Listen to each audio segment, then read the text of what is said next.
अमावस्या की रात का घना अंधेरा था। जंगल की एक काली गुफा में एक तांत्रिक काला जादू कर रहा था।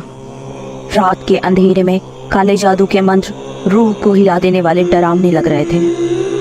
लेकिन श्याम नाम का एक आदमी एक काले कंबल में छुपकर गुफा के बाहर घात लगाए बैठा था। वह तांत्रिक अपने काले जादू में बहुत माहिर था, लेकिन फिर भी वह जानता था कि बाहर कोई चुपके से उसकी बहुत ही ताकतवर चीज चुराने के लिए वहां मौजूद है, जो थी एक काली किताब। यह जानने के बावजूद भी तांत्रिक ने उस आदमी को चोरी करते हुए न पकड़ा और न रोका टोका।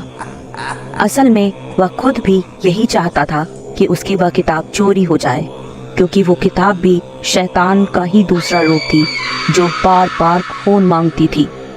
वह खुद उसे किसी को नहीं दे सकता था, इसलिए उस किताब से पीछा छुड़ाने का एक ही तरीका था कि वह चोरी हो जाए। इस बात से बेखबर श्याम मौका पाकर अपने आप को कंबल से छुपाता हुआ गुफा के कोने में रखी किताब चुरा लेता है, और इस किताब के जरिए श्याम धीरे धीरे शैतान को जगाने की कोशिश में लग जाता है, ताकि शैतान की मदद से वह दौलत और शोहरत कमा सके। इसके लिए उसने कई सारे तंत्र मंत्र और काली विद्याओं का इस्तेमाल शुरू कर दिया। श्याम जानता था कि शैतान की इबादत करने का मतलब है कि उसे खुश करने के लिए शैतान से अपनी आत्मा का सौदा करना होगा। श्याम इतना शातिर था कि वह शैतान का फायदा तो उठाना चाहता था, लेकिन अपनी रूह को भी बचाए रखना चाहता था। इसलिए उसने एक उपाय खोजा, जिसमें कि वह दूसरे लोगों की आत्मा को शैतान को बेच देता था और काले जादू के जरिए बदले में धन दौलत शोहरत कमाता था। राघव और लीला बे औलाद थे। उन्होंने कई डॉक्टरों, मंदिरों और मौलवियों के चक्कर काटे, पर फिर भी उन्हें कोई औलाद ना हो सकी। इसी तरह एक दिन वह एक तांत्रिक से मिलने गए। जब राघव और लीला तांत्रिक से बात कर रहे थे, तो श्याम भी वहीं मौजूद था और सारी बातें सुन रहा था। राघव और लीला के बाहर निकलते ही श्याम ने पीछे से टोकते हुए कहा, क्या बात है भाई साहब, आप लोग बहुत परेशान लग रहे हैं। राघव ने कहा, इतने बड़े हवेली, घर, जायदाद होने का क्या फायदा अगर हमारा नाम आगे बढ़ाने वाला ही ना हो। फिर श्याम ने कहा, इसका मतलब यह है कि आप एक बच्चा चाहते हैं, लेकिन ये अस्पताल, पंडित और मौलवी आपकी किसी भी तरह से मदद नहीं कर पा रहे हैं। मैं आपको एक ऐसा उपाय बता सकता हूँ जिससे बिना किसी झंझट आपका परिवार पूरा हो जाएगा और आपको संतान का सुख भी मिलने लगेगा। इसके लिए हमें ज्यादा कुछ नहीं करना, बस एक छोटी सी पूजा करनी है और आपका काम, आपको मनचाहा सुख मिल जाएगा। राघव और लीला यह सुनकर बहुत खुश हो गए। वह लोग अमावस्या की रात का इंतजार करने लगे, जिस रात को पूजा की जानी थी। आखिरकार वह रात भी आ गई जिस दिन वह पूजा की जानी थी। आसमान में न तारे थे न चांद था। रात पूरी तरह से काली थी। इस काली अंधेरी रात में श्याम ने एक काले जादू का सिंबल बना दिया और उसके चारों तरफ मोमबत्तियां लगाई।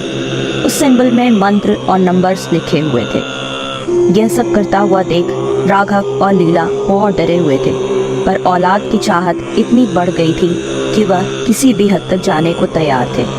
उन्हें लगा बस ये एक पूजा ही तो है। श्याम जमीन पर बैठ गया और लीला और राघव को दूसरे कोनों पर बैठने को कहा। श्याम घंटे भर तक उस काली किताब में से तंत्रों और मंत्रों को पढ़ता रहा। अबीर, गुलाल, अगरबत्तियां, फूल, सिंदूर, कई तरह की चीजें चढ़ाने के बाद अचानक हवाएं ठंडी और तेज हो गईं। लगा जैसे हवा का एक तेज झोंका आया और सारी मोमबत्तियों को बुझा गया। किसी को किसी का चेहरा तक दिखाई नहीं दे रहा था, और अचानक उसे काले जादू के बीच में से एक बहुत भयानक शैतान उभर कर सामने दिखाई पड़ा। उसकी हंसी खून को जमा देने वाली थी। सब लोग डर गए। लीला डर गई और उसने राघव के पीछे अपना सर छुपा लिया। राघव भी डर के मारे थर थर कांप रहा था। इसी बीच श्याम ने कहा, मेरे मालिक आपका स्वागत है मेरे मालिक। शैतान डरावनी हंसी हंसता रहा। श्याम ने राघव और लीला की तरफ इशारा करते हुए कहा, मालिक ये लोग बेऔलाद हैं और इन्हें एक औलाद तो चाहिए। बदले में आप इसी घर में हमेशा के लिए रहेंगे और मुझे धन दौलत शोहरत देते रहेंगे। शैतान अभी डरावनी हंसी और उसने कहा, ठीक है, मैं एक औलाद उनकी गोद में दे दूंगा, लेकिन बदले में मुझे एक दिन के पैदा हुए बच्चे के खून से अपनी प्यास बुझानी है। तो जाओ मेरे लिए नवजात का खून लेकर आओ। राघव और लीला बहुत डर गए। लीला ने कहा, औलाद के बदले औलाद? राघव ने कहा, नहीं, संतान पाने के लिए हम किसी और की गोद नहीं उजाड़ सकते। भले ही हमारी कोई संतान ना हो, पर हम किसी बच्चे की बलि नहीं चढ़ा सकते। शैतान को गुस्सा आ गया और उसने कहा, अगर तुम्हें संतान चाहिए तो तुम एक नवजात का खून लेकर आओ। इस पर राघव ने कहा, प्यास बुझानी है तो हमारे खून से बुझा दो, लेकिन हम किसी बच्चे की हत्या ना तो करेंगे ना करने देंगे। इतना सुनते ही शैतान गुस्से में चीखने चिल्लाने लगा। वह उन दोनों पर टूट पड़ा और अपने दांतों और नाखूनों से उन्हें लहूलुहान कर दिया। खूब दर्द से तड़पते तड़पते राघव और लीला ने वहीं पर दम तोड़ दिया और अपनी आखिरी सांस ली।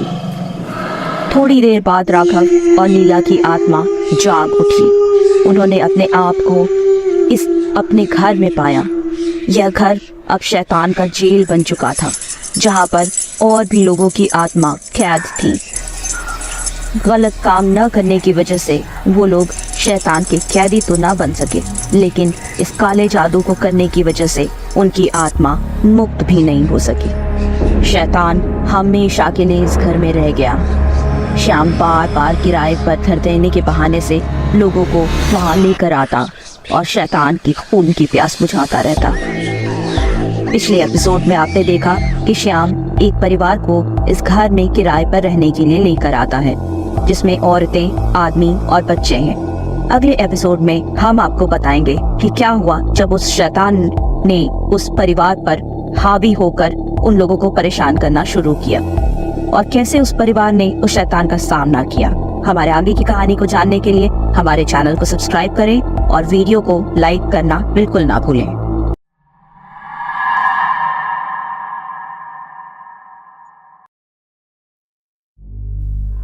राघव अपने घर के ड्राइंग रूम में अपने सोफे पर बैठे हुए एक किताब पढ़ रहा था। वह किताब पढ़ने में इतना मशगूल था कि उसे आसपास की कोई खबर न थी। अचानक ही किसी के घबराने की आवाज़ सुनाई दी और डर के मारे उसने घूम कर देखा। वहाँ एक भयानक आकार का शैतान खड़ा था जो उसे देखकर हंस रहा था। राघव कालरा घबरा गया और जल्दी से उठकर अपनी पत्नी के पास रसोई की तरफ भागा। पति को इस तरह भागकर आता हुआ देखकर उसकी पत्नी लीला उसके आते ही उसे अपनी बाहों में भर लिया और उसके कंधे को पकड़कर कहती है, क्या बात है, बहुत घबराए हुए लग रहे हो। राघव उससे कहता है, लीला, लीला, मैं वो वहाँ पर देखा तुमने वो। फिर अपने आप को संभालते हुए राघव ने धीरे से अपने पत्नी से कहा, वो कुछ नहीं, बस बेटे बेटे जी घबरा गया। इस पर उसकी पत्नी बोली, कई दिनों से तुम घर से बाहर निकले तक नहीं हो, जाओ जरा पार्क में घूम कर चले आओ। राघव कहते हैं, हाँ, मुझे लगता है कि तुम ठीक कह रही हो। एक काम करता हूँ, थोड़ी देर बाहर घूम कर आता हूँ। इतना कहकर वह दरवाजे से बाहर की ओर निकलने लगे। लीला अपना काम खत्म करके ड्राइंग रूम की तरफ आई। उसने देखा कि उसका पति डाइनिंग टेबल पर बैठा हुआ है। लीला कहती है, क्या बात है, तुम तो बाहर घूमने जा रहे थे, नहीं गए क्या? इस पर उसका पति राघव डाइनिंग टेबल से उठकर खड़ा होता है और अचानक ही वह एक शैतान के रूप में बदल जाता है और वह हंसते हुए कहता है, तुमने ही तो भेजा था मुझे, तो देखो मैं तुम्हारे लिए फूल भी लेकर आया हूँ। लीला डर जाती है और अपना मुंह फेर लेती है और फिर अपने दोनों हाथों से अपना चेहरा ढक लेती है। शैतान के हंसने की आवाज़ सुनकर वह कमरे की तरफ भागती है कि तभी डोरबेल की घंटी बजती है। लीला भागकर जाकर दरवाजा खोलती है और देखती है कि उसका पति घर वापस लौट कर आया है। वह डर कर हकलाती हुई कहती है, वह वहां पर है। राघव अपनी पत्नी लीला को अपनी बाहों में भर लेता है और कहता है, ओके काम डाउन, यहाँ आओ, इधर आओ। देखो यहाँ पे कोई भी नहीं है, यहाँ पर तुम्हारे और मेरे अलावा कोई नहीं है, शांत हो जाओ। लीला की आंखों में आंसू थे। उसने कहा, और उनका क्या जो कैद हैं?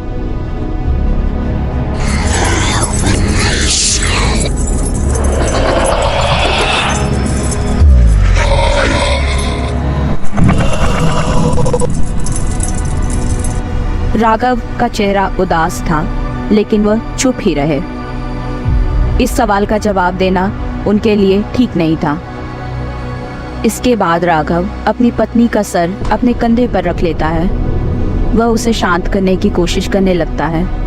लीला राघव के सीने से लगकर भी लगातार रो ही रही थी। दोनों पति पत्नी कमरे में सो रहे हैं। लीला अपने पति की ओर देखते हुए कहती है, मैं अब और यहाँ नहीं रहना चाहती। राघव कहते हैं, हे लीला, हिम्मत मत हारो, सब ठीक हो जाएगा। फिर दोनों एक दूसरे की बाहों में सो जाते हैं। अगले दिन सुबह ड्राइंग रूम में कुछ लोगों के बोलने की और चलने फिरने की आवाज़ें सुनाई देती हैं, जिससे दोनों की नींद खुलती है और वो जल्दबाजी में उठकर सीधे बेडरूम में से निकलकर सीढ़ियों से उतरते हुए नीचे ड्राइंग रूम की तरफ आते हैं।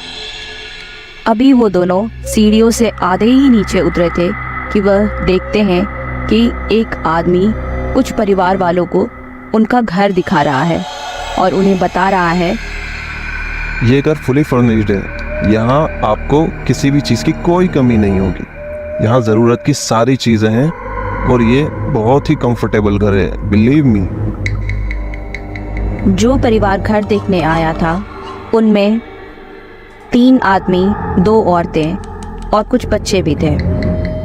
राघव और उसकी पत्नी सीढ़ियों पर खड़े होकर यह सारा नज़ारा देख रहे थे। तभी आए हुए मेहमानों में से एक ने दीवार पर टंगी हुई माला चढ़ी एक फोटो की तरफ इशारा करके पूछा, अरे श्याम जी, इधर आइए, ये बताइए ये लोग कौन हैं? ये किनकी फोटो है? श्याम ने बताया, अरे यही तो है इस घर के असली मालिक। ये है राघव जी और ये उनकी पत्नी लीला जी। उनके जीते जी ये घर उन्हीं का था, लेकिन उनकी कोई औलाद ना होने की वजह से अब प्रॉपर्टी एक ट्रस्ट की है और हम लोग समय समय पर इसे किराए पर देते रहते हैं। लीला लहूलुहान दिखाई देती है, जैसे अभी अभी किसी ने उसकी हत्या की हो। वह खून से सनी हुई थी और उसके बदन पर चोट के कई निशान थे। अपनी पति की तरफ देखती हुई वह कहती है, राघव, यह श्याम सच क्यों नहीं बताता? राघव भी ठीक उसी की तरह लहूलुहान, चोट से लथपथ, खून से सना हुआ वहीं उसके पास खड़ा था। वह उससे कहता है, क्योंकि ये एक लालची आदमी है, पता नहीं अपनी तरक्की के लिए और कितने लोगों की आत्माओं को ये इस शैतान को भेंट में देता रहेगा।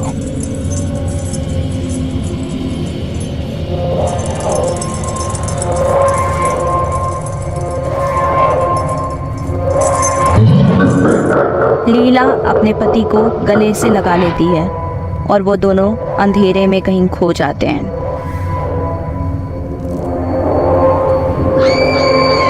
औरतें रसोई में खाना बना रही हैं, बच्चे ड्राइंग रूम में खेल रहे हैं और तभी उस घर में मौजूद शैतान जोर से ठहाके लगाकर हंस पड़ता है। क्या लगता है क्या हुआ होगा राघव कालरा और नीला के साथ? और कौन है ये लोग जिनकी आत्माएं अभी भी इस शैतान के पास कैद में हैं? सेकंड एपिसोड में हम आपको बताएंगे कि राघव और नीला के साथ ये सब कैसे शुरू हुआ। हमारी वीडियो को लाइक करना और हमारे चैनल को सब्सक्राइब करके बेल आइकन दबाना बिल्कुल ना भूलें।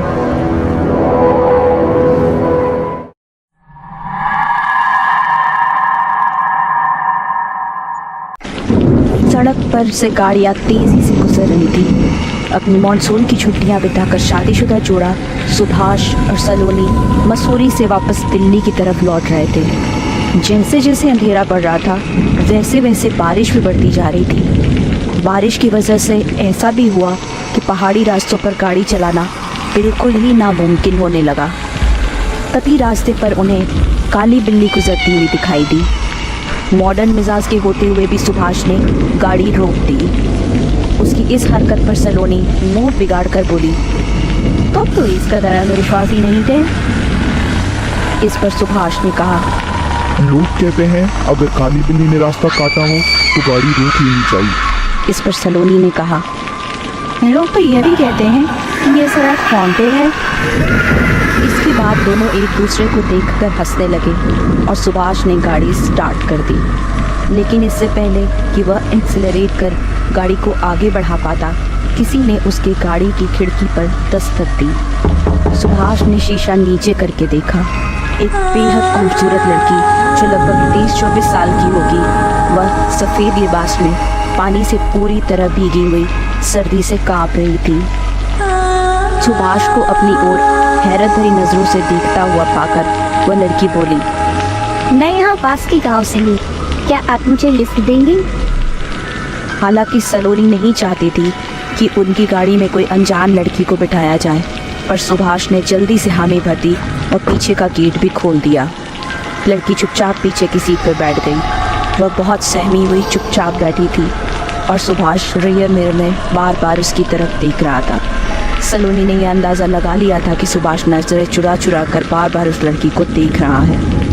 यह बात सलोनी को अच्छी नहीं लगी, पर एक अनजान लड़की के सामने वह सुभाष के साथ झगड़ा नहीं करना चाहती थी, इसलिए वह चुपचाप बैठी रही। उसके चुपचाप हो जाने पर सुभाष का हौसला और बढ़ गया। वह हर छोटी छोटी बातों पर टोक टोक कर उस लड़की से बातें करने की कोशिश करने लगा। लड़की बस हाँ या ना में जवाब दे रही थी। कुछ दूर तो गाड़ी ऐसी ही चलती रही और सुभाष और उस लड़की के बीच में बातें होती रहीं। पर थोड़ी देर बाद सलोनी ने अपना आपा खो दिया और वह गुस्से में आ गई। कुछ कड़े शब्दों में उसने उस लड़की से पूछा, तुम्हारा गांव और कितनी दूर है? इतनी रात में तुम सुनसान सड़क पर क्या कर रही थी? नाम क्या है तुम्हारा? अब पहली बार उस लड़की ने साफ साफ लफ्जों में बात करना शुरू किया। मेरा नाम आसमा है। मैं एक लड़के से प्यार करती थी, वह भी मुझसे प्यार करता था, पर हमारे घर वाले हमारे रिश्ते को लेकर बहुत नाराज थे। वो किसी भी हाल में मेरी और उसकी शादी को राजी नहीं हो रहे थे। लेकिन हमने फैसला किया कि हम घर छोड़कर भाग जाएंगे और इसलिए मैं बस अड्डे जाने के लिए घर से निकली थी। इस पर सलोनी चिल्लाने लगी, क्या तुम घर से भाग कर आई हो? ये तो पुलिस केस है। हम लोग बेवजह किसी मुसीबत में नहीं पड़ना चाहते, तो अब ये हमारी गाड़ी से उतर जाओ। वह गुस्से से बोली, सुभाष तुम गाड़ी रोको और इस लड़की को यकीन सड़क पर उतार दो। सुभाष ने सलोनी का हाथ पकड़ते हुए धीरे से कहा, पहले उसकी बात तो खत्म होने दो। सलोनी ने कहा, अरे यार ये घर से भाग कर निकली है, कहीं कुछ हो गया तो हम लोग भी इस केस में फंस जाएंगे। देखो इतनी सुंदर जवान अकेली लड़की, जमाना बहुत खराब है, किसी की नीयत का भरोसा नहीं। यहाँ अच्छे खासे शादीशुदा आदमी की नीयत दौड़ रही है। फिर उसने सुभाष की तरफ तिरछी नजरों से देखा कि सुभाष अपनी हरकत पर शर्मसार हो गया। फिर उसने उस लड़की की तरफ रुख करके कहा, तुम्हें किस वक्त बस अड्डे जाना है और कितने बजे की बस पकड़नी है? लड़की ने तसल्ली से कहा, अब मुझे कोई बस नहीं पकड़ती। उसकी आवाज धीरे धीरे बदलने लगी थी। आज से 2 साल पहले मैं अपने घर से निकली थी और इसी जगह पर तुम लोगों की तरह 3 लोगों ने मुझे लिफ्ट दिया था। बस अड्डे ले जाने के बजाय वो लोग मुझे वीरान हवेली में ले गए। मैं बहुत रोई, गिड़गिड़ाई, पर उन्होंने मुझे नहीं छोड़ा। जब मैंने भागने की कोशिश की तो इन तीनों आदमियों ने मेरे साथ जबरदस्ती की। मैं अपनी इज्जत बचाने के लिए उनसे मिन्नतें करती रही, लेकिन उन्होंने मेरी एक न सुनी। मैं उनसे वादा करती रही कि मैं किसी को कुछ नहीं बताऊंगी। फिर भी उन्होंने फैसला किया कि वो मुझे मार डालेंगे। तीनों आदमियों का दिल भर जाने के बाद उनमें से एक ने गला दबाकर मुझे मार डाला। अब तक उसकी आवाज़ बहुत डरावनी हो चुकी थी और मेरी लाश यही फेंक कर वो गाड़ी लेकर आगे चले गए।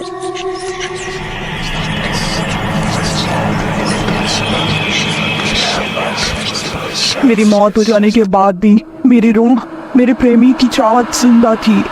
मेरी आत्मा भटकती हुई उसके पास पहुंची और उसे बताने की कोशिश करने लगी कि कैसे उन आदमियों ने मुझे लिफ्ट दिया, वीराने में ले जाकर मेरे साथ जबरदस्ती की और वो मुझे मार डालना चाहते थे। मुझे देखकर वो बौखला गया और बहुत नाराज होकर चीखने चिल्लाने लगा। कहने लगा कि मैंने 3 लोगों को एक काम दिया था, पर 3 आदमी मिलकर भी एक लड़की को ठिकाने न लगा पाए। देखो, ये तो अभी भी जिंदा है और मेरे पास चली आई है।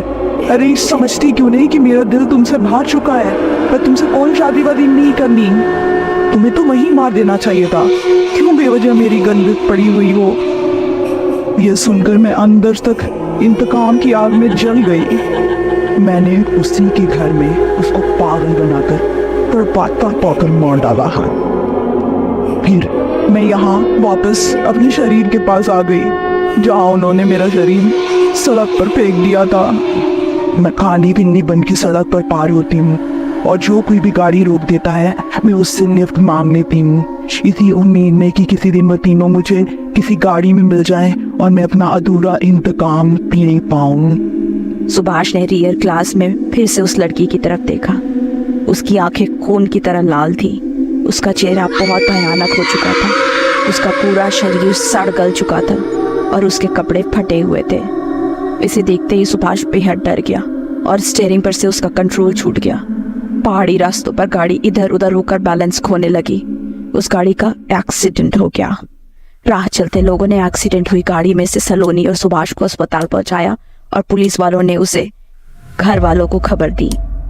धीरे धीरे समय बीतने लगा। डॉक्टरों के बहुत इलाज के बाद सुभाष कोमा से वापस रिकवर कर होश में आ गया। कोमा से जागते ही उसने सबसे पहले नर्स और स्टाफ से अपनी पत्नी सलोनी के बारे में पूछा, पर वहां मौजूद सभी लोगों ने कहा कि उससे मिलने के लिए सलोनी नाम की औरत कभी नहीं आई थी। सुभाष को इस बात पर बहुत हैरत हुई।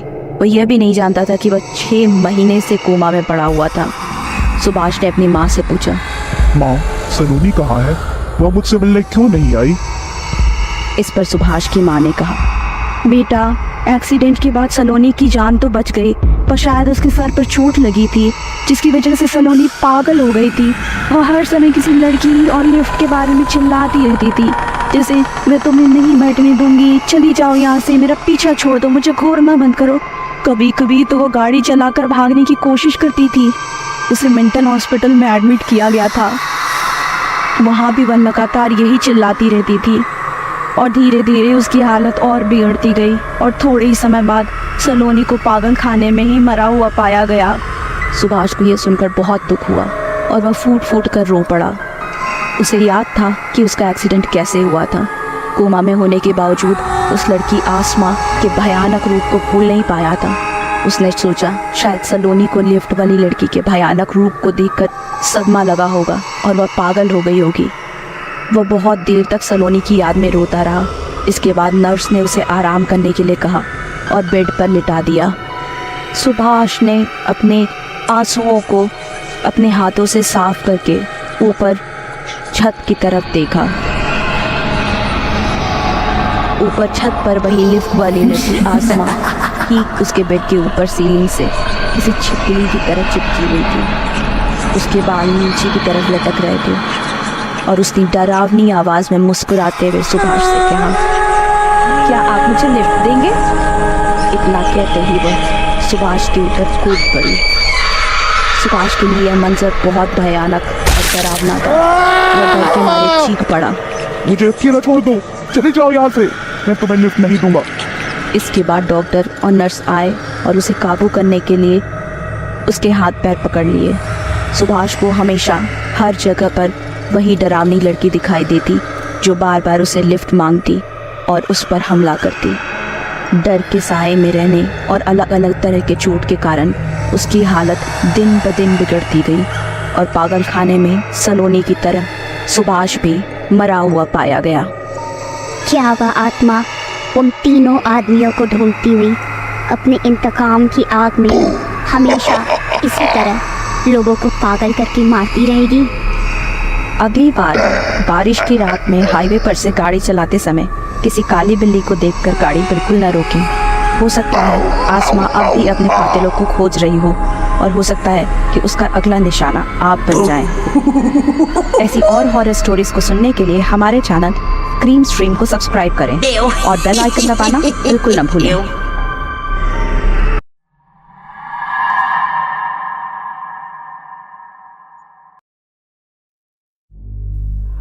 राघव अपने घर के ड्राइंग रूम में अपने सोफे पर बैठे हुए एक किताब पढ़ रहा था।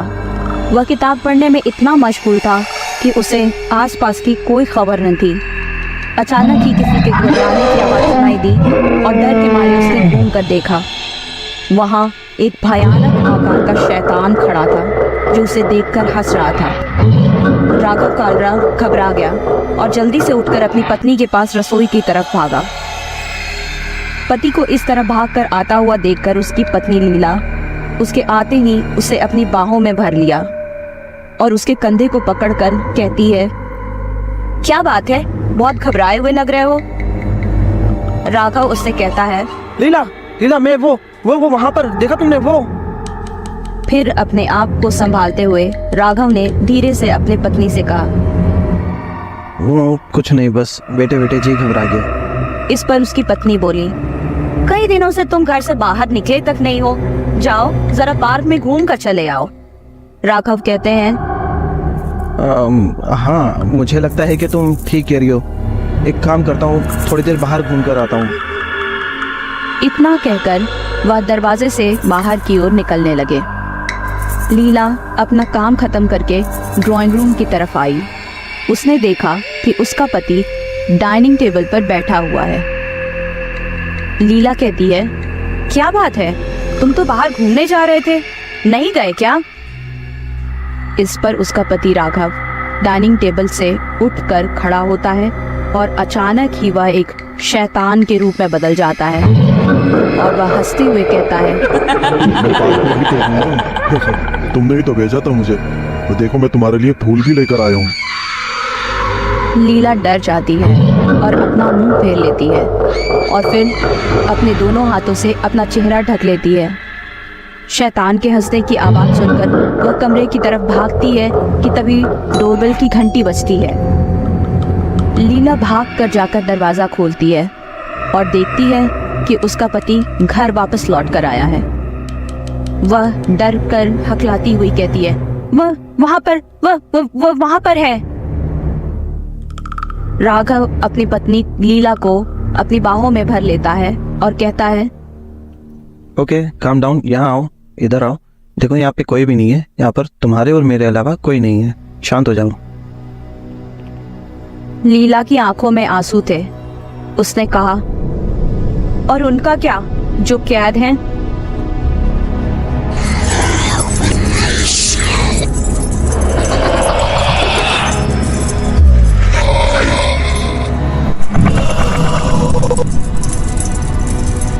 राघव का चेहरा उदास था, लेकिन वह चुप ही रहे। इस सवाल का जवाब देना उनके लिए ठीक नहीं था। इसके बाद राघव अपनी पत्नी का सर अपने कंधे पर रख लेता है। वह उसे शांत करने की कोशिश करने लगता है। लीला राघव के सीने से लगकर भी लगातार रो ही रही थी। दोनों पति पत्नी कमरे में सो रहे हैं। लीला अपने पति की ओर देखते हुए कहती है, मैं अब और यहाँ नहीं रहना चाहती। राघव कहते हैं, हे लीला, हिम्मत मत हारो, सब ठीक हो जाएगा। फिर दोनों एक दूसरे की बाहों में सो जाते हैं। अगले दिन सुबह ड्राइंग रूम में कुछ लोगों के बोलने की और चलने फिरने की आवाज़ें सुनाई देती हैं, जिससे दोनों की नींद खुलती है और वो जल्दबाजी में उठकर सीधे बेडरूम में से निकलकर सीढ़ियों से उतरते हुए नीचे ड्राइंग रूम की तरफ आते हैं। अभी वो दोनों सीढ़ियों से आधे ही नीचे उतरे थे कि वह देखते हैं कि एक आदमी कुछ परिवार वालों को उनका घर दिखा रहा है और उन्हें बता रहा है, ये घर फुली फर्निश्ड है, यहाँ आपको किसी भी चीज़ की कोई कमी नहीं होगी। यहाँ ज़रूरत की सारी चीज़ें हैं और ये बहुत ही कंफर्टेबल घर है, बिलीव मी। जो परिवार घर देखने आया था उनमें 3 आदमी, 2 औरतें और कुछ बच्चे भी थे। राघव और उसकी पत्नी सीढ़ियों पर खड़े होकर यह सारा नजारा देख रहे थे। तभी आए हुए मेहमानों में से एक ने दीवार पर टंगी हुई माला चढ़ी एक फोटो की तरफ इशारा करके पूछा। अरे श्याम जी, इधर आइए, ये बताइए ये लोग कौन हैं? ये किनकी फोटो है? श्याम ने बताया। अरे यही तो है इस घर के असली मालिक। ये है राघव जी और ये उनकी पत्नी लीला जी। उनके जीते जी ये घर उन्हीं का था, लेकिन उनकी कोई औलाद ना होने की वजह से अब प्रॉपर्टी एक ट्रस्ट की है और हम लोग समय समय पर इसे किराए पर देते रहते हैं। लीला लहूलुहान दिखाई देती है, जैसे अभी अभी किसी ने उसकी हत्या की हो। वह खून से सनी हुई थी और उसके बदन पर चोट के कई निशान थे। अपनी पति की तरफ देखती हुई वह कहती है, राघव, यह श्याम सच क्यों नहीं बताता? राघव भी ठीक उसी की तरह लहूलुहान, चोट से लथपथ, खून से सना हुआ वहीं उसके पास खड़ा था। वह उससे कहता है, क्योंकि ये एक लालची आदमी है, पता नहीं अपनी तरक्की के लिए और कितने लोगों की आत्माओं को ये इस शैतान को भेंट में देता रहेगा।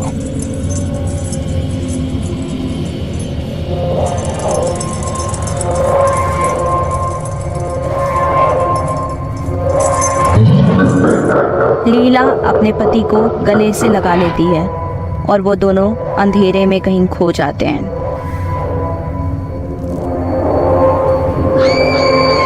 औरतें रसोई में खाना बना रही हैं, बच्चे ड्राइंग रूम में खेल रहे हैं और तभी उस घर में मौजूद शैतान जोर से ठहाके लगाकर हंस पड़ता है। क्या लगता है क्या हुआ होगा राघव कालरा और नीला के साथ? और कौन है ये लोग जिनकी आत्माएं अभी भी इस शैतान के पास कैद में हैं? सेकंड एपिसोड में हम आपको बताएंगे कि राघव और नीला के साथ ये सब कैसे शुरू हुआ। हमारी वीडियो को लाइक करना। अमावस्या की रात का घना अंधेरा था। जंगल की एक काली गुफा में एक तांत्रिक काला जादू कर रहा था। रात के अंधेरे में काले जादू के मंत्र रूह को हिला देने वाले डरावने लग रहे थे। लेकिन श्याम नाम का एक आदमी एक काले कंबल में छुपकर गुफा के बाहर घात लगाए बैठा था।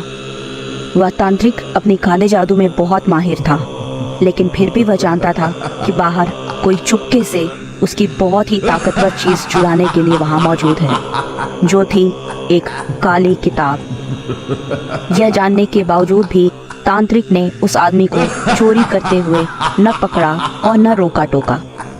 असल में वह खुद भी यही चाहता था कि उसकी वह किताब चोरी हो जाए, क्योंकि वो किताब भी शैतान का ही दूसरा रूप थी जो बार बार खून मांगती थी।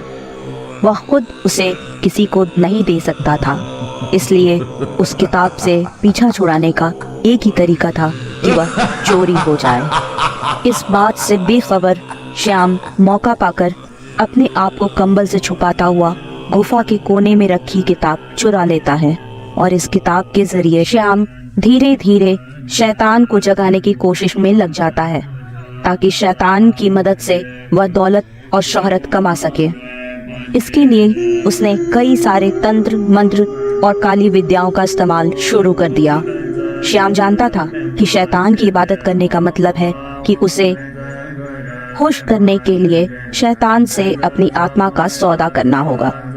श्याम इतना शातिर था कि वह शैतान का फायदा तो उठाना चाहता था, लेकिन अपनी रूह को भी बचाए रखना चाहता था। इसलिए उसने एक उपाय खोजा, जिसमें कि वह दूसरे लोगों की आत्मा को शैतान को बेच देता था और काले जादू के जरिए बदले में धन दौलत शोहरत कमाता था। राघव और लीला बे औलाद थे। उन्होंने कई डॉक्टरों, मंदिरों और मौलवियों के चक्कर काटे, पर फिर भी उन्हें कोई औलाद ना हो सकी। इसी तरह एक दिन वह एक तांत्रिक से मिलने गए। जब राघव और लीला तांत्रिक से बात कर रहे थे तो श्याम भी वहीं मौजूद था और सारी बातें सुन रहा था। राघव और लीला के बाहर निकलते ही श्याम ने पीछे से टोकते हुए कहा, क्या बात है भाई साहब, आप लोग बहुत परेशान लग रहे हैं। राघव ने कहा, इतने बड़े हवेली, घर, जायदाद होने का क्या फायदा अगर हमारा नाम आगे बढ़ाने वाला ही ना हो। फिर श्याम ने कहा, इसका मतलब यह है कि आप एक बच्चा चाहते हैं, लेकिन ये अस्पताल पंडित और मौलवी आपकी किसी भी तरह से मदद नहीं कर पा रहे हैं। मैं आपको एक ऐसा उपाय बता सकता हूँ जिससे बिना किसी झंझट आपका परिवार पूरा हो जाएगा और आपको संतान का सुख भी मिलने लगेगा। इसके लिए हमें ज्यादा कुछ नहीं करना, बस एक छोटी सी पूजा करनी है और आपका काम, आपको मनचाहा सुख मिल जाएगा। राघव और लीला यह सुनकर बहुत खुश हो गए। वह लोग अमावस्या की रात का इंतजार करने लगे, जिस रात को पूजा की जानी थी। आखिरकार वह रात भी आ गई जिस दिन वह पूजा की जानी थी। आसमान में न तारे थे न चांद था। रात पूरी तरह से काली थी। इस काली अंधेरी रात में श्याम ने एक काले जादू का सिंबल बना दिया और उसके चारों तरफ मोमबत्तियां लगाई। उस सिंबल में मंत्र और नंबर्स लिखे हुए थे। यह सब करता हुआ देख राघव और लीला बहुत डरे हुए थे, पर औलाद की चाहत इतनी बढ़ गई थी कि वह किसी भी हद तक जाने को तैयार थे। उन्हें लगा बस ये एक पूजा ही तो है। श्याम जमीन पर बैठ गया और लीला और राघव को दूसरे कोनों पर बैठने को कहा। श्याम घंटे भर तक उस काली किताब में से तंत्रों और मंत्रों को पढ़ता रहा। अबीर, गुलाल, अगरबत्तियां, फूल, सिंदूर, कई तरह की चीजें चढ़ाने के बाद अचानक हवाएं ठंडी और तेज हो गईं। लगा जैसे हवा का एक तेज झोंका आया और सारी मोमबत्तियों को बुझा गया। किसी को किसी का चेहरा तक दिखाई नहीं दे रहा था और अचानक उसे काले जादू के बीच में से एक बहुत भयानक शैतान उभर कर सामने दिखाई पड़ा। उसकी हंसी खून को जमा देने वाली थी। सब लोग डर गए। नीला डर गई और उसने राघव के पीछे अपना सर छुपा लिया। राघव भी डर के मारे थर थर कांप रहा था। इसी बीच श्याम ने कहा, मेरे मालिक आपका स्वागत है मेरे मालिक। शैतान डरावनी हंसी हंसता रहा। श्याम ने राघव और नीला की तरफ इशारा करते हुए कहा, मालिक ये लोग बे औलाद हैं और इन्हें एक औलाद तो चाहिए। बदले में आप इसी घर में हमेशा के लिए रहेंगे और मुझे धन दौलत शोहरत देते रहेंगे। शैतान अभी डरावनी हंसी और उसने कहा, ठीक है, मैं एक औलाद उनकी गोद में दे दूंगा, लेकिन बदले में मुझे एक दिन के पैदा हुए बच्चे के खून से अपनी प्यास बुझानी है। तो जाओ मेरे लिए नवजात का खून लेकर आओ। राघव और लीला बहुत डर गए। लीला ने कहा, औलाद के बदले औलाद? राघव ने कहा, नहीं, संतान पाने के लिए हम किसी और की गोद नहीं उजाड़ सकते। भले ही हमारी कोई संतान ना हो, पर हम किसी बच्चे की बलि नहीं चढ़ा सकते। शैतान को गुस्सा आ गया और उसने कहा, अगर तुम्हें संतान चाहिए तो तुम एक नवजात का खून लेकर आओ। इस पर राघव ने कहा, प्यास बुझानी है तो हमारे खून से बुझा दो, लेकिन हम किसी बच्चे की हत्या ना तो करेंगे ना करने देंगे। इतना सुनते ही शैतान गुस्से में चीखने चिल्लाने लगा। वह उन दोनों पर टूट पड़ा और अपने दांतों और नाखूनों से उन्हें लहूलुहान कर दिया। खूब दर्द से तड़पते तड़पते राघव और लीला ने वहीं पर दम तोड़ दिया और अपनी आखिरी सांस ली। थोड़ी देर बाद राघव और लीला की आत्मा जाग उठी। उन्होंने अपने आप को इस अपने घर में पाया। यह घर अब शैतान का जेल बन चुका था, जहां पर और भी लोगों की आत्मा कैद थी। गलत काम न करने की वजह से वो लोग शैतान के कैदी तो ना बन सके, लेकिन इस काले जादू को करने की वजह से उनकी आत्मा मुक्त भी नहीं हो सकी। शैतान हमेशा के लिए इस घर में रह गया। श्याम बार बार किराए पर घर देने के बहाने से लोगों को वहां लेकर आता और शैतान की खून की प्यास बुझाता रहता।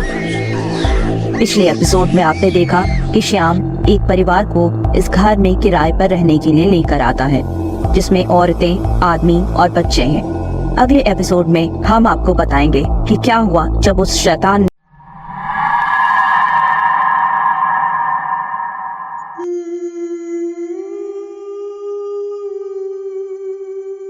एक छोटे गांव उत्तर काशी में एक तांत्रिक एक पुराने मंदिर के पीछे खुदाई कर रहा था। खुदाई के दौरान उसे एक पंखों वाले असुर की किताब मिलती है, जिसे देखकर उसके चेहरे पर चिंता की लकीरें उभर आती हैं। आसमान में बादल सा छा जाता है।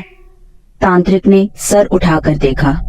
उसे बादल की जगह एक विशाल पंखों वाला धड़ आसमान में दिखाई देता है, और वह कोई और नहीं बल्कि खुद शैतान था। अश्विनी और उसका परिवार एक नए घर में शिफ्ट होते हैं, जिसे अभी अभी उन्होंने एक ब्रोकर श्याम से किराए पर लिया है। घर में शिफ्ट होने के बाद ही अश्विनी की माँ की तबीयत हमेशा खराब रहने लगी और तुरंत ही उनका निधन भी हो गया। अश्विनी के अंदर बहुत गलत गलत ख्याल आने लगे। उसे ऐसा महसूस होने लगा जैसे उसकी लापरवाही की वजह से उसकी माँ अब चल बसी, और वह कभी छत पर चढ़ जाता और नीचे कूदने की कोशिश करता, तो कभी जानबूझकर अपनी गाड़ी का एक्सीडेंट कर देता। लेकिन घर के बाकी लोग भी ऐसा ही करने लगे थे। जैसे कि अश्विनी के पिता नींद की दवा की 2 गोलियों के बजाय 10 दवा खा लिया करते थे। जैसे अश्विनी की पत्नी सब्जी काटते काटते अपना ही हाथ काट लेती थी, और उनकी बेटी त्रिशा अकेली बैठकर दरवाजा और खिड़कियों को अपने नाखून से खरोचा करती थी। अश्विनी की पत्नी ने कई बार अपनी बेटी को ऐसा करते देखा, और जब जब उसे रोकने की कोशिश की, तब त्रिशा बहुत ही ज्यादा गुस्सा और बहुत ही ज्यादा वायलेंट हो जाया करती थी। जैसे जैसे दिन बीत रहे थे, वैसे वैसे त्रिशा में बहुत सारे बदलाव आते जा रहे थे। एक दिन उनके घर में अश्विनी की माँ के निधन के कारण एक शांति पूजा रखी गई, और उसमें त्रिशा की माँ ने त्रिशा को बार बार आने के लिए जोर दिया। जब पूजा चल रही थी, त्रिशा सीढ़ियों पर से उतरती हुई आई, और उसने सीढ़ियों पर अपने आप को उल्टा कर दिया, और अजीब तरह से उतरती हुई वह पूजा में आई। पूजा में आते ही वहाँ उसने सारी पूजा सामग्रियों को तहस नहस कर दिया, और अजीब सी हंसी हंसती हुई वहाँ बैठकर दूसरे लोगों को घूरने लगी। उसे इस हालत में देखकर सब लोग बहुत ज्यादा डर गए थे। अश्विनी ने किसी तरह से अपनी 6 साल की बेटी को गोद में उठाकर उसके कमरे में पहुंचाया, लेकिन उसकी डरावनी हालत को देखते हुए उसे बेड पर लेटाकर उसके दोनों हाथों को बांधना पड़ा, और अफरा तफरी में उसने श्याम को खबर दी कि अगर वह किसी पंडित, मौलवी या किसी तांत्रिक को जानता है तो उसे वहाँ लेकर आए। श्याम जल्दबाजी में उनके घर में आता है, और पहली बार जब 6 साल की बच्ची त्रिशा को देखता है तो उसे वह अजीब से आवाज में कहती है, आज अपने मालिक का स्वागत नहीं करोगे? इतना सुनकर श्याम बहुत डर जाता है, और वह भागता हुआ उसी तांत्रिक के पास जाता है जहाँ से उसने वह काली किताब चोरी की थी। वहाँ जाकर वह तांत्रिक से कहता है, गुरुजी, बहुत बड़ी गलती हो गई। मैंने बहुत बड़ा गुनाह कर दिया है। मैंने आपकी वो काली किताब चोरी करनी थी, और मैंने शैतान को रहने के लिए जगह भी दे दी। अब वे शैतान बारी बारी से लोगों को मार रहा है, और वे एक छोटी सी बच्ची के ऊपर सवार हो गया है। बच्ची की हालत ऐसी है कि लगता है उसका जिंदा रहना नामुमकिन है। मैं आपसे हाथ जोड़कर विनती करता हूँ, मेरे साथ चलिए गुरुजी, और उस लड़की को बचा लीजिए। एक छोटी सी बच्ची है गुरुजी, मेरी सारी गलतियों को और मेरे सारे गुनाहों को माफ करिए, और उस बच्ची की जान बचा लीजिए। तांत्रिक कुछ नहीं कहते। ऐसा लगता है जैसे आंखें बंद करके वह सारा मंजर देख रहे थे। वो अपना सामान समेटकर खड़े होते हैं और श्याम के साथ उस घर में चले आते हैं और सीधे बच्ची के कमरे में जाते हैं। तांत्रिक को देखते ही बच्ची अजीब तरह की आवाज निकालने और चिल्लाने लगती है। वो कई सारी आवाजों में कहती है, तूने ही तो मुझे खोज कर निकाला है, और तूने मेरी प्यास भी नहीं बुझाई। अब तो मैं तेरे खून से ही अपनी प्यास बुझाऊंगा। तांत्रिक कुछ नहीं कहते और जमीन में बैठकर लगातार तंत्रों मंत्रों का उच्चारण करने लगते हैं। वह जैसे जैसे मंत्र पढ़ रहे थे, वैसे वैसे लड़की की हालत बद से बदतर होती जा रही थी। बच्ची की माँ अपनी बेटी को पानी पिलाने के लिए सामने जाती है और उसको संभालने की कोशिश करती है, लेकिन उसके सामने जाते ही त्रिशा ने अपनी माँ के मुंह पर उल्टी कर दी और भयानक तरीके से हंसने लगी। तांत्रिक ने सब लोगों को कमरे से बाहर जाने को कहा और मंत्रों का उच्चारण करता रहा। वह तांत्रिक शैतान को शांत करके बच्ची को आजाद करने ही वाला था कि श्याम, जो अब खुद पर बहुत शर्मिंदा था, उससे यह सब देखा न गया और उसने गुस्से में कहा, काली शक्तियों के देवता, अगर तुम्हें बदला लेना है तो जैसे तुमने राघव और लीला से लिया था वैसे ही मुझसे ले लो, लेकिन इस बच्ची को बख्श दो। मैंने तुम्हें काले जादू के जरिए बुलाया और लोगों की आत्मा का सौदा करके नाम दौलत शोहरत मांगा। तो अगर तुम्हें किसी से बदला लेना है तो तुम मुझसे ले लो, लेकिन इस बच्ची से नहीं। ठीक उसी वक्त घर की सारी बत्तियां गुल हो गईं। सारी खिड़कियां और दरवाजे आपस में टकराने लगे। ठंडी हवा बहने लगी और एक ऐसी हाई फ्रिक्वेंसी की आवाज निकलने लगी जिसकी वजह से कमरे के बाहर बैठे सभी लोगों के कान के पर्दे दर्द से फटने लगे। सब लोग इधर उधर गिरने लगे, लेकिन तांत्रिक टस से मस ना हुआ और अपने मंत्रों को पढ़ता रहा। लेकिन तभी अचानक एक जोर की आंधी आई, दरवाजा टूट गया और आंधी ने तांत्रिक को कमरे से बाहर फेंक दिया। बच्ची बिस्तर पर बेहोश पड़ी थी। उसकी माँ ने जल्दी से जाकर अपनी बेटी को उठाया, उसे पानी पिलाया और बच्चे ने जागते हुए कहा, माँ मुझे क्या हुआ है? आपने मुझे बांध कर क्यों रखा है? इतने में तांत्रिक उठकर अंदर आए और उन्होंने कहा, बच्ची को तुरंत अस्पताल ले जाइए। अब आपकी बच्ची सुरक्षित है, लेकिन श्याम अब पहले जैसा नहीं रहा। घर के सभी लोग तांत्रिक के साथ घर से जल्दबाजी में बाहर निकलने लगे और अस्पताल की तरफ भागने लगे। लेकिन श्याम, जिसकी आंखें डरावनी लाल हो गई थी, वह घर के अंदर ज्यों का त्यों वैसा ही बैठा रह गया और उसने उठकर दरवाजा अंदर से बंद कर लिया। शायद श्याम अब मालिक और गुलाम दोनों बन चुका था। अब आगे क्या होगा? क्या कभी वह शैतान श्याम को अपने चंगुल से छोड़ेगा या उसकी आत्मा भी शैतान की गुलाम बनकर रह जाएगी? ऐसी और कहानियों को देखने के लिए हमारे चैनल को सब्सक्राइब करें और लाइक करें। बेल आइकन दबाना बिल्कुल ना भूलें।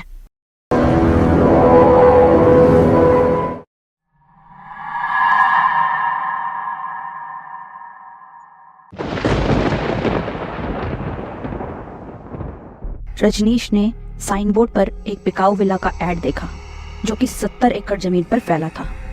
इसे देखते ही रजनीश की खुशी का ठिकाना न रहा, क्योंकि वो अपनी दूसरी बीवी त्रिशा और बेटी सुहानी के साथ एक ऐसे विला की तलाश में था जो कि शहर से कुछ दूरी पर हो।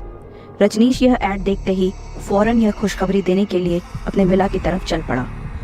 और दूसरी तरफ दूसरी फैमिली, जिसमें कि अमरवीर और सुजाता हस्बैंड वाइफ को राह चलते किसी ने एक पैम्पलेट पकड़ा दिया जिसमें उसी बिकाऊ विला का ऐड था। वो दोनों भी एक ऐसे विला की तलाश में थे जो उन्हें कम पैसों में मिल जाए, पर विला बहुत बड़ा होना चाहिए था। अपनी बेटी की अचानक मौत के बाद से वो दोनों पति पत्नी सोसाइटी और शहर से दूर रहना चाहते थे, इसलिए यह विला अमरवीर और सुजाता के लिए बिल्कुल परफेक्ट था। इत्तेफाक से रजनीश और अमरवीर उसी दिन एक साथ उस विला को देखने के लिए पहुंच गए। 70 एकड़ जमीन में बना हुआ विला बाहर से बहुत ही शानदार लग रहा था, लेकिन जब दोनों परिवार अंदर जाने के लिए आगे बढ़े तो उन्होंने पाया कि वहां कोई भी नहीं था। विला के सामने लगी हुई आंसरिंग मशीन में से एक वेलकम नोट बजने लगा जिसमें बताया गया कि डोरमैट के नीचे चाबी है और विला के बारे में किसी भी जानकारी को जानने के लिए बटन को दबाकर जानकारी ली जा सकती थी। दोनों फैमिलीज ने विला को अच्छे से देखा। प्रॉपर्टी बहुत दिनों से वीरान थी, पर रेनोवेशन के बाद उस विला को अंदर से बहुत ही आलीशान बनाया जा सकता था, इसलिए दोनों ही परिवारों के बीच में उस प्रॉपर्टी को खरीदने को लेकर दिलचस्पी बनी हुई थी। विला को देखकर पूरी तसल्ली कर लेने के बाद दोनों परिवार अपनी अपनी गाड़ी में बैठकर वापस रवाना हुए। इसी बीच जंगलों की तरफ से बहुत तेजी से भागती हुई एक लड़की अमरवीर की गाड़ी के सामने आकर टकरा गई। लड़की लहूलुहान थी। अमरवीर ने गाड़ी रोकी और उतरकर लड़की को देखा। इसी बीच पीछे से आ रही रजनीश की गाड़ी भी रुक गई और उतरकर मदद करने को आई। उन्होंने देखा लड़की बेहद घायल थी और उसके मुंह पर बहुत सारा खून लगा हुआ था।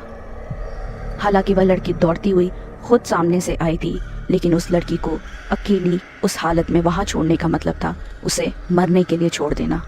इसलिए रजनीश ने उस लड़की को अपनी गाड़ी में बिठाया और अस्पताल की तरफ चल निकले। रजनीश की बेटी सुहानी उस लड़की की मदद कर रही थी, क्योंकि दोनों लड़कियां हम उम्र थीं।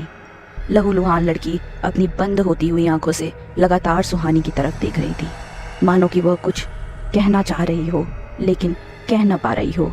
जबकि रजनीश की पत्नी त्रिशा इस बात से खुश नहीं थी कि अमरवीर की गाड़ी से एक्सीडेंट हुआ, तो फिर घायल लड़की को हमने अपनी गाड़ी में अस्पताल ले जाने की जिम्मेवारी क्यों ले ली। दोनों फैमिली साथ साथ अस्पताल का रास्ता ढूंढने लगे। कई घंटे तक चक्कर लगाने के बाद भी उन्हें वहाँ से बाहर निकलने का रास्ता नहीं मिल रहा था। उन्होंने यह महसूस किया कि वह जहाँ भी जाते घूमकर फिर उस विला के सामने ही चले आते थे। काफ़ी बार उन्होंने उस विला को पार करने की कोशिश की, लेकिन हर बार वो लोग उस जगह से बाहर निकलने में नाकाम हो रहे थे। ऐसा लग रहा था मानो वह किसी लूप में फंसे हुए हैं और बार बार गाड़ी चलाने के बाद भी आखिर में इस विला के सामने आकर रुक जाते थे। अब अंधेरा पड़ने लगा था, रात होने को आई थी। उन लोगों ने फैसला किया कि वह इसी विला में आज की रात बिताएंगे, क्योंकि गाड़ी की गैस और पेट्रोल सब खत्म हो चुका था। उन सब लोगों को पता चल गया था कि लड़की की जुबान कटी हुई है और उसका सर पर भी गहरी चोट आई है, पर लड़की के मुंह में जुबान ना होने के कारण वो यह बताने के लायक ही नहीं थी कि उसके साथ क्या हुआ था और उसकी ये हालत कैसे हुई थी। अलग अलग कमरों में जाकर छानबीन करने पर पता चला कि वहाँ ज़रूरत की सारी चीज़ें अपने आप मौजूद थी, मानो कि जैसे उन्हें वहाँ किसी ने इन लोगों के लिए ही रखा था। किचन की एक अलमारी के अंदर उन्हें खाने का डब्बा भी मिला, जिसमें बिल्कुल फ्रेश खाना रखा था। वो सब लोग ये देखकर हैरान थे कि इतनी वीरान विला में फ्रेश खाना कैसे आया, लेकिन बहुत भूखे होने की वजह से सभी लोगों ने आखिरकार खाना खा लिया और विला के अंदर रात बिताने के लिए इंतज़ाम के सामान ढूंढने लगे। जिस लड़की का गाड़ी के सामने आकर एक्सीडेंट हुआ था, उस लड़की का नाम कीर्ति था। विला के अलग अलग कमरों में उन्हें सोने के लिए जगह मिल गई और स्टोर रूम में ओढ़ने के लिए कंबल मिले। उन्हें रोज अलमारी में से खाने का 6 डिब्बा मिल जाता था। वह सारे लोग किसी मदद के इंतजार में दिन बिताने लगे। 2-4 दिन में धीरे धीरे कीर्ति की हालत में सुधार होने लगा था। वह पहले से बेहतर होने लगी थी। रजनीश और अमरवीर रोज सड़क के दोनों ओर जाते और इस भूल भुलैया वाली सड़क से बाहर निकलने का रास्ता खोजते, लेकिन हर बार चाहे आगे या पीछे कहीं भी चले जाते, पर आखिर में वो इस सड़क पर वापस पहुंच जाते थे जहां यह विला था। उन्हें लगने लगा था जैसे पूरी जिंदगी इस विला के साए से निकलना नामुमकिन था। वह हर दिन बाहर निकलने का रास्ता खोजने निकलते थे। रास्ता तो न मिलता, पर हर दिन सुबह उन्हें अलमारी में से खाने का 6 डिब्बा मिल जाता था। 1 महीना बीतने के बाद उन्हें अचानक अपने आप ही वेलकम नोट छोड़ने वाली मशीन से एक मैसेज मिला। उस मैसेज में लिखा था कि उस विला में सिर्फ एक ही परिवार रह सकता था, इसलिए दूसरे परिवार को विला छोड़कर जाना होगा। दोनों परिवार बहुत ही परेशान होने लगे और दोनों में आपसी झगड़ा भी शुरू हो गया, क्योंकि बाहर निकलने का कोई रास्ता था ही नहीं।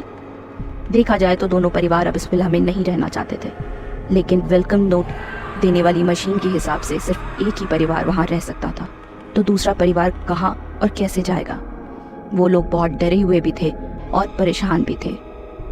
सब लोगों के सो जाने के बाद अमरवीर की पत्नी सुजाता ने उसी रात को देखा कि उसकी मरी हुई बेटी बगीचे में बैठकर रो रही है और सिसकती हुई अपनी माँ सुजाता की तरफ देख रही है। वो रो रो कर मिन्नतें कर रही है कि माँ मेरे पास चले आओ। सुजाता पहले ही अपनी बेटी के गम में बहुत डूब चुकी थी। वो हर दिन उसे याद किया करती थी और अपनी मरी हुई बेटी को सामने देखकर वह अपने आप को रोक न सकी और दौड़कर विला से बाहर अपनी बेटी के पास बगीचे में चली गई। सुजाता की बेटी ने रोते हुए अपनी दोनों बाहें फैलाकर अपनी माँ को अपने पास बुलाया। सुजाता अपनी बेटी को गले लगाने के लिए उसके पास गई और उसकी बेटी ने अपनी माँ के हाथ में एक धारदार ब्लेड पकड़ा दिया ताकि सुजाता अपने आप को मार सके। और उसकी बेटी ने कहा, माँ अब मेरे पास आ जाओ।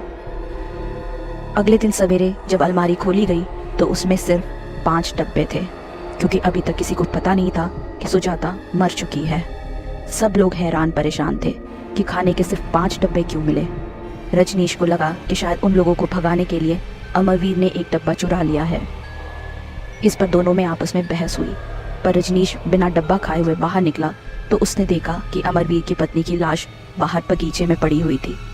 उसने अपनी दोनों कलाई काट ली थी। सुजाता का खून पूरे बगीचे में पानी की तरह बह रहा था। अमरवीर अब अकेला हो गया था और वो बहुत दुखी था और अफसोस में भी था। उसका अपने गुस्से पर काबू नहीं था। उसने खुद ही एक गड्ढा खोदा और अपनी पत्नी को दफना दिया। फिर वो पूरा दिन और पूरी रात वहीं उसके कब्र के पास बैठा रहा। अगले दिन अलमारी में खाने के सिर्फ 3 डब्बे मिले। सभी लोगों में दहशत का माहौल था। किसी को समझ नहीं आ रहा था कि ऐसा क्यों हुआ। अमरवीर को ऐसा लगा कि रजनीश की दूसरी पत्नी त्रिशा, जिसने दूसरों से पूछे बिना पहले ही डब्बा खोलकर खाना शुरू कर दिया था, उसने कल के लिए खाने का एक डब्बा चुरा लिया है।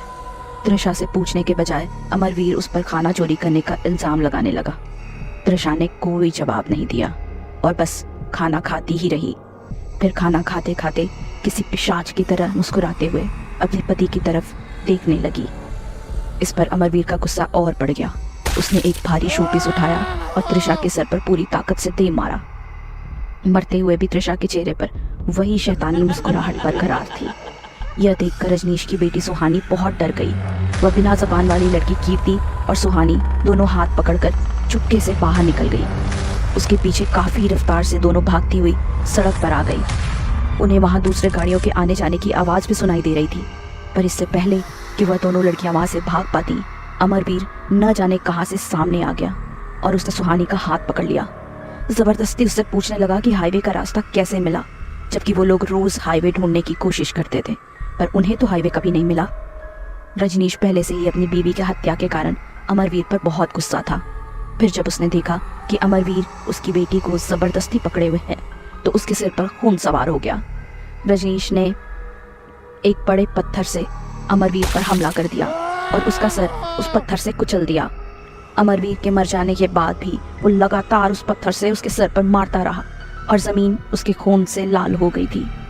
सुहानी को महसूस हुआ यह शख्स उसके पापा नहीं है, यह कोई शैतानी आत्मा है जो शायद थोड़ी देर पहले अमरवीर के अंदर थी जब उसने त्रिशा को मारा था। फिर वह शैतानी आत्मा त्रिशा के अंदर चली गई थी जब वह मरते मरते भी किसी शैतान की तरह हंस रही थी। अब वो आत्मा रजनीश के अंदर थी जो धीरे धीरे उसके नजदीक आ रहा था। फिर भी उसने बिना किसी तरह का शक दिखाते हुए कहा, पापा बस बाहर निकलने का रास्ता खोजो, मैं अब और यहाँ नहीं रहना चाहती, बस यहाँ से बाहर निकलने का रास्ता खोजो। इस पर रजनीश ने कहा, यह मनहूस बिना जुबान वाली लड़की, इसी की वजह से हम लोग यहाँ से बाहर नहीं निकल पा रहे हैं। और इससे पहले कि सुहानी कुछ कर पाती, उसने कीर्ति का गला पकड़कर उसे जमीन से 2 फीट ऊपर उठा दिया। कीर्ति का दम घुटने लगा और आंखें बाहर आने लगी। चेहरा सफेद पड़ गया। वो लगातार हाथ पैर मारने लगी, पर थोड़ी ही देर में उसका शरीर ढीला पड़ गया और फिर रजनीश ने उसे जमीन पर किसी खिलौने की तरफ फेंक दिया। यह देखकर सुहानी बहुत ज्यादा डर गई। अपने पापा के इस भयानक रूप को देखकर वह सदमे में आ गई और उसने पास ही पड़ा हुआ वही भारी पत्थर उठाकर अपने पापा के सर के पिछले हिस्से पर पूरे जोर से दे मारा। और जब तक वह पलटकर अपनी बेटी की तरफ देख पाता, तब तक उसकी जान जा चुकी थी। अब सुहानी, जिसने हाईवे पर गाड़ियों की आवाज सुनी थी, वापस उसी तरफ भागने लगी, लेकिन किसी ने पीछे से उसके बालों को पकड़ा और उसे जमीन पर पटक दिया। वह एक भयानक काला साया था जिसे देखकर सुहानी अपने होश खोने लगी। उस बिन चेहरे वाली काली परछाई ने सुहानी का मुंह खोला और कैंची से उसकी जबान काट डाली। वो काला साया कैंची से उसके पेट में हमला करके उसकी जान लेने ही वाला था कि सुहानी ने हिम्मत दिखाई और वह उठकर सारा जोर लगाकर पूरी रफ्तार से हाईवे की तरफ भागने लगी। तभी 2 गाड़ियां सामने से आईं और गाड़ी से टकराकर सुहानी जमीन पर गिर गई और उसका सर फट गया। गाड़ी में से लोग नीचे उतरे और उसे अस्पताल ले जाने की बात करने लगे और सुहानी के मना करने के बावजूद उसे गाड़ी में डालकर अस्पताल ले चल पड़े। गाड़ी में सुहानी की हम उम्र एक लड़की बैठी थी जो खून रोकने की और उसका ध्यान रखने की कोशिश कर रही थी। सुहानी उस लड़की की तरफ अपनी बंद होती हुई आंखों से लगातार देखे जा रही थी और यह सोच रही थी, क्या अगली पारी इस लड़की की है? कई घंटे गाड़ी चलती रही और बार बार उस विला को पार करने के बाद भी गाड़ी का फ्यूल, गैस सब खत्म हो गया और फिर उन्होंने फैसला किया कि रात इसी विला में बिताएंगे और कल मदद लेने वापस जाएंगे। और इस तरह मौत का एक और सिलसिला दोबारा से चल पड़ा।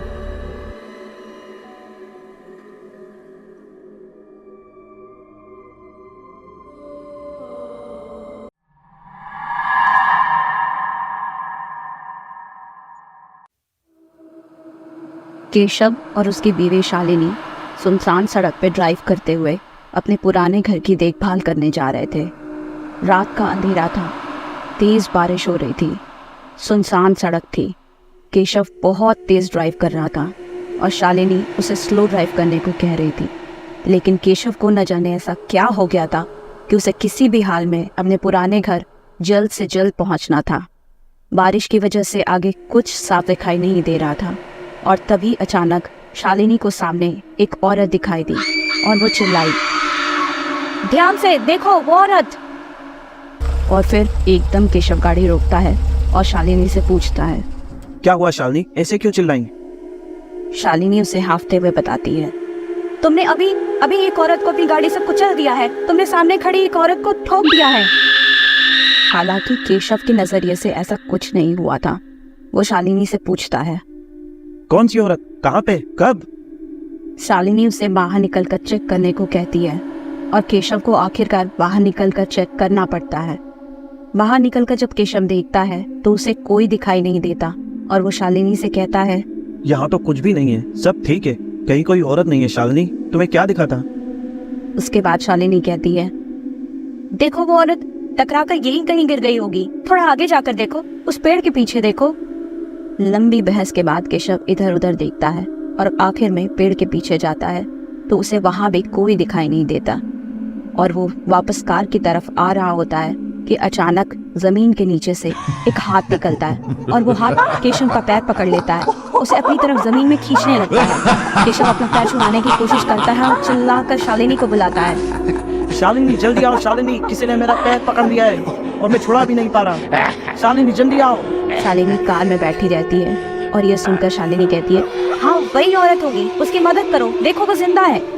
लेकिन केशव मदद के लिए शालिनी को बुलाता रहता है। काफी पुकार के बाद शालिनी कार से उतरकर केशव को देखने जाती है, लेकिन उसे वहाँ ऐसा कुछ नहीं दिखता और केशव भी शालिनी के आने पर अचानक एहसास करता है कि किसी ने उसका पैर नहीं पकड़ रखा। केशव शालिनी को यकीन दिलाने की कोशिश करता है। वह बार बार कहता है कि सच में उसका पैर किसी ने पकड़ा हुआ था, लेकिन शालिनी के आते ही अचानक कहाँ गायब हो गया। शालिनी घबराते हुए वहां से जल्दी से चलने को कहती है, मुझे इस जगह पे ठीक नहीं लग रहा, पहले मुझे एक औरत दिखाई दी जिसे तुमने अपनी गाड़ी से कुचल दिया और अब तुम्हें ऐसा लग रहा है कि तुम्हारा पैर किसी ने जमीन के अंदर से पकड़ लिया। ये जगह भी बहुत डरावनी है, मुझे बहुत डर लग रहा है, चलो यहाँ से निकलते हैं। फिर दोनों जल्दी से कार में बैठकर वहाँ से निकल जाते हैं। कुछ देर तक ड्राइव करने के बाद वो लोग फार्म हाउस पहुँच जाते हैं और थक कर सो जाते हैं। आधी रात में शालिनी की अचानक आँख खुल जाती है और उसे ऐसा महसूस होता है कि जैसे बाहर कोई चल रहा है। शालिनी घबरा जाती है और केशव को भी जगा देती है, केशव उठो, केशव देखो फार्म हाउस में कोई है, मुझे बाहर किसी के पैरों की आवाज़ें सुनाई दे रही हैं। मुझे सोने दो शालिनी, मैं बहुत थका हुआ हूँ, इतना बड़ा फार्म हाउस है, कोई ना कोई पहरेदार होगा ही ना। यह कहकर केशव वापस सो जाता है, लेकिन शालिनी को पूरी रात डर लगता रहता है और उसे नींद भी नहीं आती है। वो सारी रात यही सोचती रहती है कि पहले तो कोई औरत उसकी गाड़ी से टकरा गई, फिर केशव का पैर किसी ने पकड़ लिया और अब यह पैरों की आवाज़। शालिनी पूरी रात उसके यहाँ आने के बारे में सोचती रहती है। बहुत पहले की बात है, केशव एक गोद लिया हुआ बच्चा था। उसकी परवरिश बहुत प्यार से होने की वजह से वो एक बिगड़ा हुआ और घमंडी इंसान बन चुका था। उसने शालिनी से शादी भी ज़बरदस्ती की थी और शादी के बाद भी उसकी लापरवाही उसके पापा के लिए परेशानी का सबब बन चुकी थी। शादी के बाद जब उसके पापा ने उसे बिजनेस की जिम्मेदारियां उठाने की बात की तो वो गुस्सा हो गया और अपने पिता से कहा, पापा प्लीज़ मुझे अभी इन चीज़ों में मत डालिए, मैं अभी इन रिस्पॉन्सिबिलिटीज़ के लिए तैयार नहीं हूँ। अब तुमने शादी कर ली है, कुछ दिनों में बच्चा भी आ जाएगा, तुम कब अपनी जिम्मेदारियां समझोगे? मैं चाहता हूं कि तुम अभी शोलापुर जाओ और वहां से काम शुरू करो, और अगर ऐसा नहीं किया तो नहीं तो क्या पापा? नहीं तो मैं तुम्हारी बचकानी हरकतों से थक गया हूँ। मैंने सोचा कि इस बार तुमने मेरी बात नहीं मानी तो मैं तुम्हें जायदाद से बेदखल कर दूंगा, और मत भूलो कि मैं तुम्हें शोलापुर से ही लेकर आया था। तुम मुझे सड़क पर अधमरी हालत में पड़े मिले थे, मैं नहीं होता तो तुम आज इस दुनिया में ही नहीं होते। ये सब तुम्हें मेरी बदौलत मिला है, तो मैं जब चाहूँ इसे वापस ले सकता हूँ, समझे? और एक लंबी बहस के बाद केशव आखिरकार शोलापुर आने के लिए राजी हो जाता है ताकि वो यहाँ का काम संभाल सके। अगले दिन सुबह शालिनी अपने बैग से सामान निकाल रही थी और उसे भूख लगने लगी। शालिनी किचन की तरफ गई और वहाँ उसे एक बूढ़ी औरत दिखी जो किचन में खाना बना रही थी। शालिनी ने कहा, सुनिए, आप यहाँ काम करती हैं, मुझे कुछ खाने को मिलेगा? वो औरत धीरे से पलटी और शालिनी उसे देखकर बहुत डर गई, क्योंकि असल में यह वही औरत थी जो कल उनकी गाड़ी से टकराई थी। शालिनी डर के मारे केशव को आवाज लगाते हुए अपने कमरे की तरफ भागी और यह बात केशव को बताई। केशव, वो औरत, वो वही औरत केशव, वो जो हमें कल रात गाड़ी के सामने मिली थी, वो किचन में है। केशव उसे समझाता है। रसोई में कोई नहीं हो सकता। मैंने कल रात ही रसोई में जाके देखा था। रसोई में बहुत लंबे समय से सफाई ही नहीं हुई है। वहाँ सब बिखरा हुआ था। वहाँ कोई औरत नहीं हो सकती। फिर भी चलो चल के देखते हैं। जब शालिनी और केशव दोबारा किचन में जाते हैं तो उन्हें वहाँ कुछ नहीं दिखता और किचन अब भी बिल्कुल गंदा दिखाई देता है। केशव किसी तरह शालिनी को समझा देता है और वापस कमरे में भेज देता है। अब केशव यह सोच रहा था कि उसके पापा ने उसे शोलापुर में ही क्यों भेजा, क्योंकि यहीं से तो वो केशव को उठाकर ले गए थे। एक हफ्ता बीत गया और इस दौरान उनके साथ कोई न कोई घटना हो ही रही थी। शालिनी को वो औरत बार बार कहीं न कहीं दिखाई दे जाती थी और केशव भी बार बार उस औरत के बारे में सुन सुनकर थक चुका था। शालिनी की हालत दिन ब दिन खराब होती जा रही थी। वो बस उसी औरत को कहीं न कहीं देखकर चिल्लाती रहती थी। लगभग 10 दिन बीत जाने के बाद भी यही सिलसिला चलता रहा और अब केशव ने भी उसकी बातों पर ध्यान देना बंद कर दिया था। और फिर एक दिन केशव अपने कमरे में बैठा था और बाहर खेतों की तरफ से शालिनी के चिल्लाने की आवाज़ आई और इस बार केशव को अजीब लगा कि खेतों की तरफ से शालिनी की आवाज़ क्यों आ रही है। केशव भागता हुआ खेतों के बीच में गया। वो शालिनी को ढूंढने लगा। उसे खेतों के बीच में से किसी दरवाजे के पीटने की आवाज़ें आ रही थी। उसने शालिनी के चिल्लाने की आवाज़ सुनी। केशव, बचाओ मुझे! केशव, केशव, कहाँ हो तुम? केशव चारों तरफ देख रहा था लेकिन उसे कहीं कोई दरवाज़ा नहीं मिल रहा था। फिर उसे एहसास हुआ कि आवाज़ ज़मीन के नीचे से आ रही है और उसने ज़मीन खोदना शुरू कर दिया और खुदाई करने पर उसे वहाँ गहने मिले, जैसे वहाँ किसी आदमी और औरत को दफनाया गया हो और इतने समय बाद सिर्फ वहाँ गहने रह गए हों। केशव उन गहनों को अपने घर ले आया। बहुत थक जाने की वजह से केशव की आंख लग गई और फिर कुछ देर बाद अचानक उसकी आंख खुली तो उसने उन गहनों को दोबारा देखा। उन गहनों में से उसे एक सूरज के आकार वाला लॉकेट भी मिला। लॉकेट इतना सुंदर था कि उसने वो लॉकेट खुद ही पहन लिया और उसमें अचानक एक बदलाव आया। लॉकेट पहनते ही सारा माहौल बदल गया। अचानक हवाएं बहुत तेज हो गई, खिड़कियां बजने लगी, बत्तियां जलने बुझने झिलमिलाने लगी, अंधेरा पड़ने लगा और केशव के सामने अचानक एक रोशनी आई और उस रोशनी में उसे एक गांव की लड़की दिखाई दी। उसके बाल खुले हुए थे जो हवा में उड़ रहे थे। उसके हाथ पैर पीछे की तरफ मुड़े हुए थे। केशव उस लड़की को देखकर एकदम डर गया क्योंकि वह लड़की बिल्कुल शालिनी जैसी थी। शालिनी, शालिनी, तुमको क्या हो गया? कहाँ थी तुम? मैं शालिनी नहीं, मैं उज्ज्वला हूँ। मैं कब से तेरा इंतजार कर रही थी। आज तुझे मैं मारकर अपना बदला लूंगी। उज्ज्वला? कौन उज्ज्वला? तुम मुझे क्यों मारना चाहती हो? क्योंकि तुम सूर्यवंशियों ने मेरी जिंदगी बर्बाद कर दी।